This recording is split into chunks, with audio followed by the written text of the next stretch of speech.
राजस्थान और गुजरात की सीमा पर बसा एक छोटा सा गांव था, नरसी की ढानी। राजस्थान के और गांवों की तरह यहां भी पानी की बहुत कमी थी। गांव की बहू बेटियां सिर पर घड़ी रखकर दूर दूर से पानी लाती थीं। इसी गांव की एक बींदनी थी, सुनेली। घर का सारा कामकाज और दूर से पानी भरकर लाना, शाम तक सुनेली थककर चूर हो जाती थी। पानी लाने की परेशानी से बचने के लिए गांव का एक परिवार बंजारे के कुएं पर जाकर रहने लगा। सुनेली चाहती थी कि उसका परिवार भी किसी कुएं के पास जाकर डेरा जमाए। परिवार के लोग अपने पुरखों की ढाणी छोड़ ढककर कहीं जाना नहीं चाहते थे। बेचारी सुनेली मन मार कर रह जाती थी। एक दिन की बात है, सिर पर पानी का गड्ढा उठाए मन में कुछ गुणती विचारती अनमनी सी सुनहली ढाणी को लौट रही थी कि जद्दे के पेड्ढ के नीचे सांस लेने रुकी तो उसकी नजर जड्डीडीएच पर पड्डी ही। वहां उसे गीली मिट्टी दिखाई दी। ऊं, ये ऊंदरे भी सब जगह बिल खोद डाल देते हैं, उसने सोचा और आगे बढ़ चली। अचानक उसके मन में आया कि बिल से खुदी मिट्टी तो गीली है, जरूर यहां पानी होना चाहिए। अगर यहां कुआं खोद लें तो दूर से पानी लेने नहीं जाना पड्ढेगा। उसके पैरों को मानो पंख लग गए। जल्दी से घर पहुंचकर उसने अपने बेटों से कहा, अपने फौधे उठा लो, गांव के खेद्दे के पेड्ढ के पास हम कुआं खोदेंगे। तीनों बेटे और उनका पिता सुनेली की बात सुनकर हंसने लगे।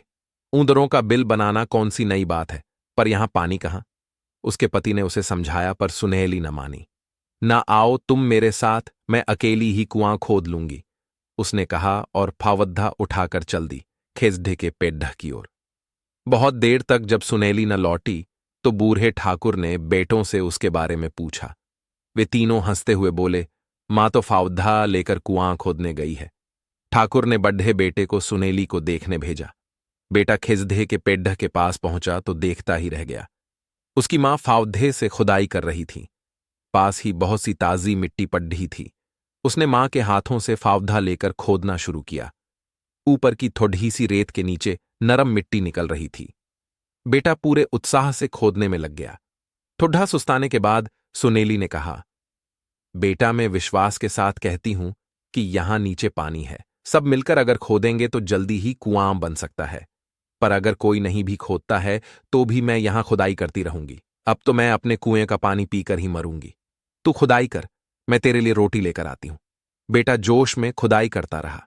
सुनेली जब रोटी लेकर आई तो उसने देखा कि जवान बेटे ने अच्छी खासी खुदाई कर दी है। बेटा छाया में बैठकर रोटी खाने लगा तो सुनेली खुद फावद्धा लेकर खुदाई में जुट गई। सांझ को जब मां बेटे घर लौट रहे थे तो ढाणी के लोगों ने उनका मजाक उड़ाया। दोनों चुपचाप घर को लौट आए।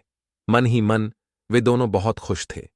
सुबह सवेरे छोटा बेटा सोकर उठा तो उसे घर में मां नहीं दिखाई दी। गड्ढा भी अपनी जगह नहीं था। पास में सोते हुए भाई को उठाकर उसने कहा, भाई साहब, मां शायद ठीक कहती हैं। खेसदा इसलिए हरा भरा रहता है कि उसके नीचे जमीन में पानी है। चलो हम भी मां के काम में हाथ बटाएं। बद्धा भाई थोड़ी देर बैठा सोचता रहा, फिर बोला, तू ठीक कहता है, चल हम चलकर मां का हाथ बटाएं। खेजधे के पास पहुंचकर दोनों मां के खोदे गड्ढे में उतर गए। मां के हाथ से फावद्धा लेकर दोनों ने खुदाई शुरू कर दी। तब तक सुनेली का पति भी वहां आ पहुंचा। पति और बेटों को देखकर सुनेली फूली न समाई। उसे विश्वास हो गया कि अब खेजढे के पास कुआं जरूर खुदेगा। दोपहर तक सारा परिवार कुआं खोदता रहा। राजस्थान का मौसम, अचानक आंधी आ गई। खोदे गए गड्ढे में रेत भर गई। ढाणी वालों ने सुनेली और उसके परिवार का खूब मजाक उड़ाया। दोनों बेटे उदास हो गए।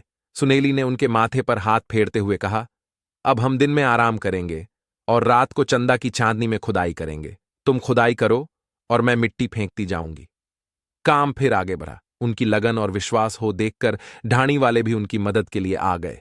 क्या छोटा क्या बड्ढा, सभी काम में जुट गए। अब सफलता पास ही दिखाई दे रही थी। जैसे जैसे गड्ढा गहरा होता गया, मिट्टी ऊपर लाना मुश्किल होने लगा।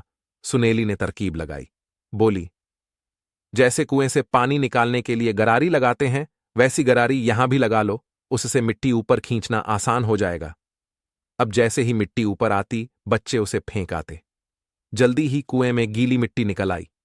गांव में बताशे बंटे आडी के तो खुशी से नाचने ही लगे। अब खुदाई और जल्दी जल्दी होने लगी। एक के बाद दूसरा सोता फूटता गया और सबके देखते देखते पानी 12 हाथ ऊपर चढ़ गया। कुएं से शीतल मीठा पानी निकल चारों ओर सुनेली की समझदारी और लगन की तारीफ हो रही थी।